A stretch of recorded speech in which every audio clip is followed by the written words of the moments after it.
আসসালামু আলাইকুম। নতুন আরেকটা রেসিপি নিয়ে আবার আমি হাজির হলাম। আমার আজকের রেসিপি বাদামের নাড়ু।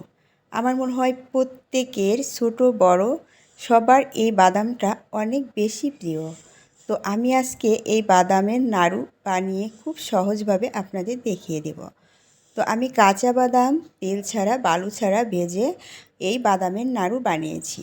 তো আমি এত সহজভাবে এই বাদামের নাড়ু বানানো আপনাদের দেখাবো, আপনারা খুব সহজেই বাসায় বানিয়ে ফেলতে পারবেন। আর যারা এই বাদামের নাড়ু দিয়ে নিজেরা বাসায় টাকা ইনকাম করতে চান, তাহলে অবশ্যই আমার এই ভিডিওটি প্রথম থেকে শেষ পর্যন্ত দেখুন। তবে কথা না বাড়িয়ে চলুন তাহলে দেখি। তো আমি এখানে বাদাম নিয়েছি প্রায় 1 কেজি পরিমাণ। 1 কেজি বাদামে আমি এখন তেল ছাড়া বালু ছাড়া শুধু কড়াইয়ে আমি ভাজছি। তো এখানে সামান্য পরিমাণ আমি লবণ ছিটিয়ে দিয়েছি। লবণ ছিটিয়ে দিয়ে বাদামটা ভেজে নিচ্ছি।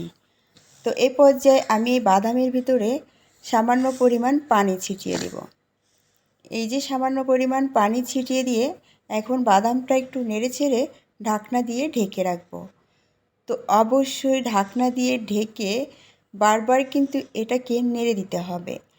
তো ঢাকনা দিয়ে ঢেকে দেওয়ার ঠিক 5 মিনিট পরে, একদম ঘড়ি ধরা 5 মিনিট পরে আবার কিন্তু এটা একটু নেড়ে দিতে হবে। তো এ পর্যায়ে আমি ঢাকনা দিয়ে ঢেকে দিলাম। তো ঠিক 5 মিনিট পরে আবার দেখুন, আমি 5 মিনিট পরে আবার একটু নেড়ে দিচ্ছি। এটাকে বারবার একটু নেড়ে দিতে হবে, আবার ঢেকে দিতে হবে, আর না হলে কিন্তু এক সাইডটা বেশি পুড়ে যাবে। তো আপনি অবশ্যই এই বাদামটা যখন ভাজবেন কোনো ভালো পাতিলে ভাজতে যাবেন না, তাহলে কিন্তু পাতিলটা পুড়ে যেতে পারে।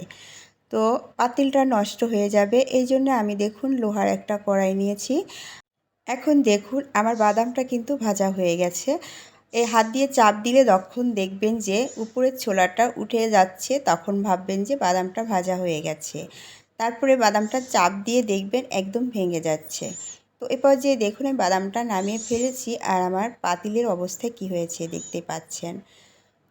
আমি এখন এই বাদামগুলোকে শিলপাটায় কিংবা রুটি বলার বেলুন দিয়ে ভালো করে ঘষে নিব। ঘষে একদম এই যে এভাবে ছোট ছোট করে ভেঙে নেব। আপনি যত ভাঙবেন বাদামটা ততই কিন্তু আপনার নাড়ুটা ভালো হবে। যে দেখতে পাচ্ছেন ঠিক এইভাবে ভেঙে নিব, আর ভেঙে ভালো করে ঝাড়ু দিয়ে নিব। দেখতে পাচ্ছেন সুন্দর করে একদম মিহি করে ভাঙতে হবে। যদি বড় বড় থাকে তাহলেও হবে, আর ছোট করলে বেশি ভালো হবে। তো এ পর্যায়ে দেখুন আমার কিন্তু সবগুলো ভাঙ্গা হয়ে গেছে, আর আমি এটা উপরের যে খোসা ছিল খোসাটা ফেলে দিয়েছি ঝাড়ু দিয়ে। তো এখন এ পর্যায়ে আমি চুলায় চলে যাব নাড়ু বানানোর জন্য। তো আমি এখানে কড়াইয়ে চিনি 1 কাপ পরিমাণ চিনি দিয়েছি, আর চিনিটা এইভাবে নাড়তে থাকবেন। চিনিতে কিন্তু কোনো প্রকারের পানি দেওয়া যাবে না। চিনিটা এরকম নাড়তে নাড়তে একদম চিনির রসটা বের হয়ে আসবে। তো খুব মিডিয়াম জালে চিনিটা এভাবে নাড়তে হবে। তো এরপর যে দেখুন এই যে চিনির রসটা বের হয়ে আসছে, আর একটু হতে হবে। ভালো মতো চিনির রসটা বের করে চিনির কালারটা যখন চেঞ্জ হয়ে আসবে, একদম লাল হয়ে যাবে, তখন আমি এর ভিতরে ভাঙা বাদামগুলো দিয়ে দেব। তো ঠিক এই পর্যায়ে দেখুন চিনির রঙটা একদম এই যে দেখুন বাদামি কালারই হয়ে আসছে। ঠিক এই পর্যায়ে আমি বাদামগুলো দিয়ে দিব।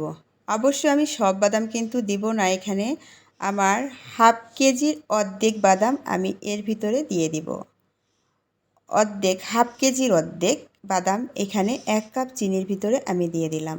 এখন এটা একটু ভালো করে নেড়ে এই চিনির সাথে এই রসটার সাথে ভালো করে মিক্সড করতে হবে।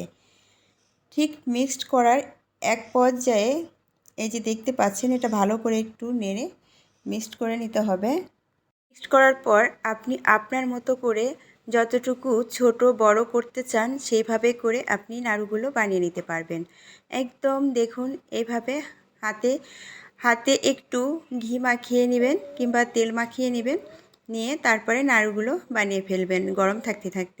অবশ্য ঠান্ডা হয়ে গেলে আবার চুলায় যদি বসিয়ে দেন তাহলে আবার নরম হয়ে যাবে, তখন আপনি নাড়ুগুলো আবার বানাতে পারবেন, কোনো সমস্যা নেই। এজন্য আমি চুলা থেকেই যে পাতিলে নাড়ুটা বানিয়েছি সেই পাতিল থেকেই কিন্তু আমি নাড়ুগুলো বানিয়ে ফেলছি, এই যে দেখতে পাচ্ছেন। আবার ঠান্ডা হয়ে গেলে আবার চুলায় উঠানো নামানোর ঝামেলা, এই জন্য আমি একবারেই পাতিল থেকেই নাড়ুগুলো বানিয়ে ফেলছি।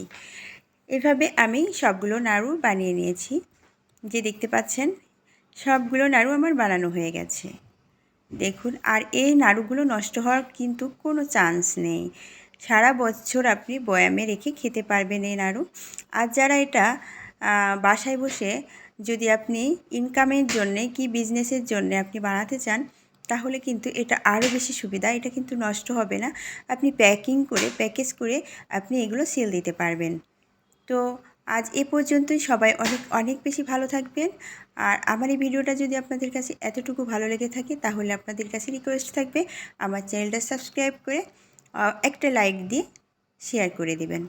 সবাই অনেক অনেক বেশি ভালো থাকবেন। আল্লাহ হাফেজ, আসসালামু আলাইকুম।